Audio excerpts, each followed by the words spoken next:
하나님 말씀 출애굽기 33장 15절 모세가 여호와께 아뢰되 주께서 친히 가지 아니하시려거든 우리를 이곳에 올려보내지 마옵소서. 아멘. 오늘 말씀의 제목은 친히 가지 아니시려거든, 다시 친히 가지 아니하시려거든. 오늘 그 제목은 말씀에서 딴 건데 좀 긴 것 같습니다. 친히 가지 아니하시려거든, 즉 하나님이 진짜로 같이 가지 않으신다면 정도로 이해를 하면 되겠지요. 하나님께서는 모세에게 안정감을 주기 위하여 모세에게 말씀하십니다. 내가 너와 함께 할 것이고 내가 너를 쉬게 할 것이다 라고 말씀하십니다. 이렇게 약속을 하였어요. 해주셨어요. 그러나 모세는 거기에 멈추지 않아요. 들었으면 만족하고 이제 믿고 따라가야 하잖아요. 그런데 모세는 그러지 않아요. 거기에서 다시 모세는 간구를 시작합니다. 하나님, 친히 가지 아니하시려거든. 하나님께서 가신다고 했는데 혹시 천사를 보내시려는 거 아닙니까? 저는 하나님이 같이 가지 아니하시면 저도 아니 가겠습니다 라고 말하는 것이에요. 여러분, 우리의 모습이 꼭 어떠합니까? 우리의 모습도 모세와 같이 그렇게 살고 있습니까? 자, 무슨 이야기냐? 제가 예를 하나 들어볼게요. 이 설교와 좀 연결이 될 것 같아서 하나 들어봅니다. 지금 당장 나에게 말이죠, 5천만 원의 돈이 필요해요. 그래서 그 돈을 빨리 은행에 집어넣어야지 뭐 집도 안 넘어가고 회사도 안 넘어가고 막 그런 상황이라고 합시다. 그것만 좀 한숨 돌리면 돈 나올 때가 있기 때문에 이 위기만 버티면 되는데 그 돈이 없는 거예요. 그래서 하나님께 살려달라고 간절히 기도했습니다. 대출이 나오지 않으면 큰일 납니다. 하나님, 은혜를 주셔야 합니다. 이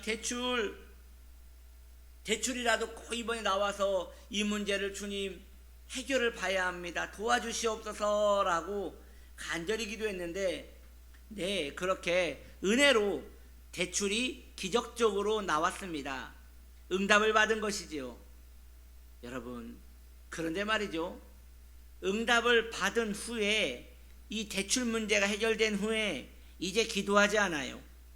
간절한 마음도 금세 식었어요. 그 전에는 철야 기도도 가고 새벽 예배도 다 가고 어차피 잠도 안 오니까 이제 큰일 났네 하고 그 대출 나오기 전 일주일 전부터 하나님께 살려달라고 도와달라고 이러다가 우리 가족 다 뿔뿔이 흩어지겠다고 우리 회사 망하겠다고 이렇게 몸부림을 치면서 밤이고 새벽이고 꺼이꺼이 울면서 시간만 되면 낮에도 나와가지고 성전 문짝을 붙들고 나를 날려달라고 기도하시더니 대출 5천만 원이 딱 나오자마자 그 다음부터 할렐루야 하나님은 신실하십니다 그렇게 말로 딱 때운 다음에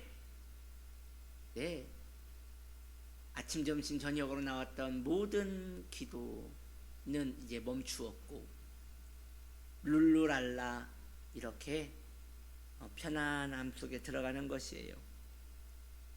간절한 마음도 금세 식었고요. 다시 예전에 즐기던 자신의 세속 세상으로 돌아가는 것이에요. 여러분, 이것이 우리의 모습 아니겠습니까? 그런데 우리와 달리 모세는 그러지 않았어요. 모세의 목적은 가나안 땅이거든요.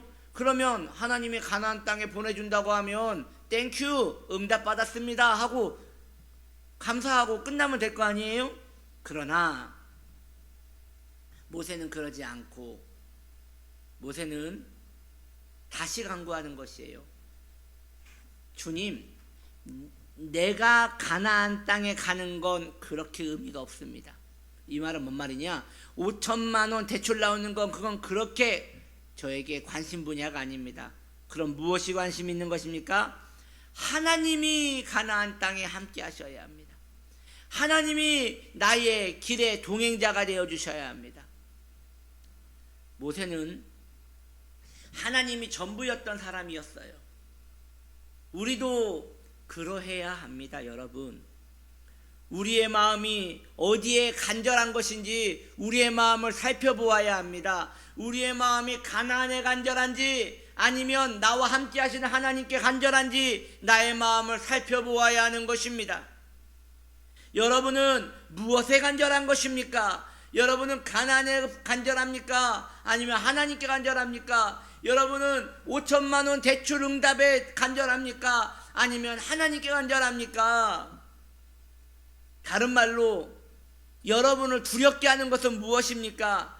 하나님이 함께 하시지 않는 것이 두려운 것입니까? 아니면 기도 응답이 안 돼요 난리가 나는 것이 두려운 것입니까? 더 직접적으로 이야기합시다. 병든 자는요, 건강이 가장 중요해요. 그러면 다시 묻습니다. 하나님 없는 건강은 괜찮습니까? 다시요. 자녀의 문제가 있는 자는 자녀의 평안을 구할 것이에요. 그렇다면 하나님 없는 자녀의 평안은 괜찮은 것입니까? 반대로 생각해 봅시다. 여전히 아프고 건강이 안 좋은데 그럼에도 불구하고 하나님이 계신다면 우리는 만족하겠습니까? 물질이 없는데 하나님이 함께 하시면 우리는 충분합니다 라고 고백하겠습니까? 여러분,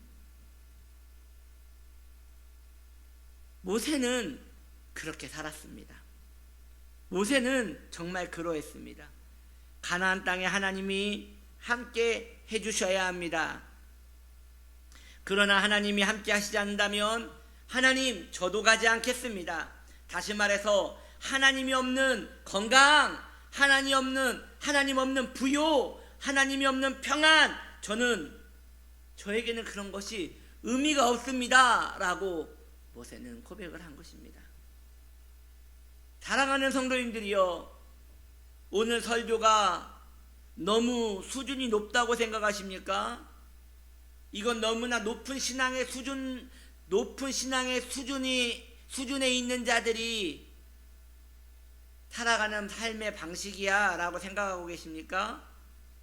아닙니다. 결국 우리 모두가 소망해야 할 우리의 신앙의 길인 것입니다. 그렇게 되기를 소망해야 하며 그렇게 되지 못함으로 안타까워해야 하는 것입니다. 우리는 종종 이러한 찬송가를 부릅니다. 주 예수보다 더 귀한 것은 없네. 이 세상 부요와 바꿀 수 없네. 여러분, 우리는 이러한 찬양을 사랑합니다. 주 예수보다 나는 귀한 것이 없습니다 라고 말입니다. 아골골짝 빈들이라도 주 예수와 함께 있다면 나는 만족한다고 찬양을 부릅니다. 여러분, 이 찬양은 우리의 신앙 고백으로만 끝나서는 안 됩니다. 진짜 그렇게 살기를 원하는 내 신앙의 양심이어야 하고 내 간절한 열망이어야 하는 것입니다. 세상은 야망을 쫓습니다. 세상은 야망만 이루어진다면 자신의 야망을 활활 불태워 그 길로 갑니다. 성도에게도 그런 비슷한 야망이 있는데 내가 주 예수만 같이 있다면 나는 거기에 만족하겠노라 라고 말하는 이 고백과 함께 그 고백이 내 삶에서 시연되는 은총을 말하는 것입니다. 그렇게 되기를 소망합시다. 자, 또 다른 얘기를 좀 해볼게요. 고향에 어머니가 있는 사람이 있습니다. 고향에 어머니가 있어요. 고향에 가면 편히 쉴 수도 있어요. 그건 뭐 어머니와 상관없는 거지요. 맛난 음식도 먹을 수 있어요. 맛있는 식당이 있거든요. 영화도 볼 수 있어요. 쇼핑도 할 수 있어요. 그런데 어머니가 고향에 계시지 않아요. 그러면 먹을 것이 있고 쉴 곳이 있고 영화를 볼 수 있어도 고향에 갈 이유가 없는 거예요. 거기에 많은 유익이 있어도 고향에 갈 필요가 없는 거예요. 의미가 없는 거예요. 왜냐?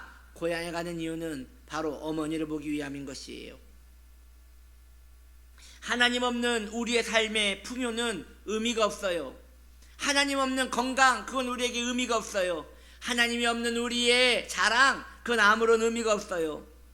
반대로 풍요가 없더라도, 건강이 없더라도, 연약하더라도 우리 주 하나님 계시면 우리는 살아갈 이유로 충만하게 되는 것이에요. 여러분, 하나님 중심으로 살아갑시다. 그것이 주의 백성이 가야 할 유일한 길이라고 생각합니다. 그러지 않습니까? 마음을 부드럽게 하여 그 길을 걸어가는 저와 여러분 되시기를 예수님의 이름으로 축복합니다. 기도합니다.